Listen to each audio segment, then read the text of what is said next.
Hi YouTube friends, Alicia here with a video of a junk journal that I've made for a one-on-one swap. It's a British themed junk journal, which is kind of vintage, because that's just what I do.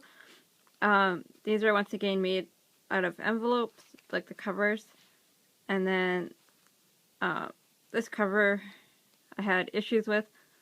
I don't know, I wasn't thinking when I did it, and I didn't make it vintage to start with, so it didn't match the rest of the journal, so then I went back and distressed the edges and cut some ovals and then put this up on pop dots and then just wrote journal. This is a stamp, and then it's bound with my Bind It All 3/4 inch rings. And let's go inside. This says keep calm, we're British. It's just a print off the internet, and then I added gloss medium so that it's a little bit like it won't rip. And then this is color block paper, and I've almost used this whole pad. I have like, I think, one sheet left, maybe a little bit more. I added some postcards, which are actually from London. I just got from my thrift store, or of London, I guess. Here's that thing again that I added the medium to, so some playing cards that I tried to ink up a little bit because of course they have that plastic coating, the ink doesn't want to stick. A little bird stamp in the corner. I think that stamp's adorable. These are actually from like the Hawaiian flower lays or whatever they're called. I just took them apart and inked them up and then added some bling to the middle. This is like the cutoff of an edge punch. Somebody made me, or punched me some paper, but left this attached, so then I just tore it off because I thought it kind of looked like a crown. And yeah, ignore my hands, they're kind of cut up and inked up and whatever. I literally just finished making this journal. I wanted to video it. Some lined paper with a little journaling card.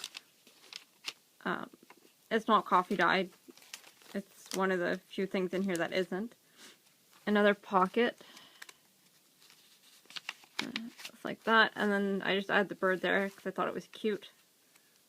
Just for interest. I really struggled to get this journal to come together because with not having internet, I can't just print off any pictures.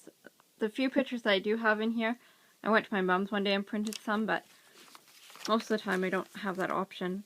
This is a stamp, and I just used Tim Holtz Distress Ink, the Fire or Brick Red, and Vintage Photo, and mixed them together. I like how that turned out. These are, I guess, cupcake liners. I used them, or I got them from like the cookie tins. They had cookies in them. So there's like a tuck spot cut off from the paper that I just added. Book pages.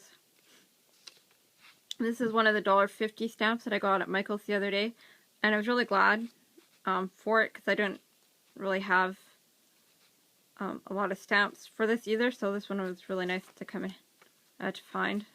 Sorry, I got glue stuck to my fingers. Okay, there we go.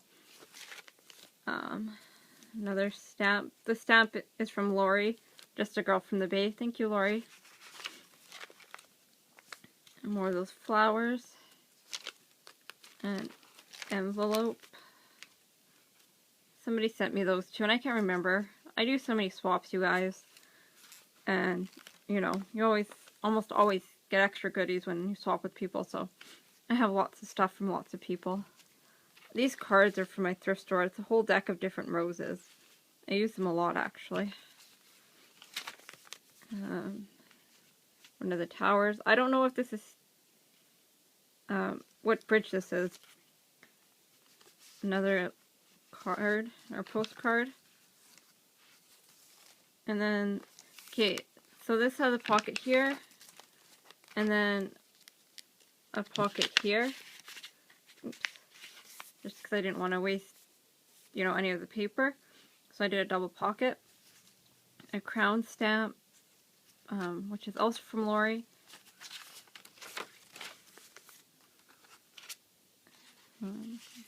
Rose, the fleur de lis is from that same set that Lori gave me.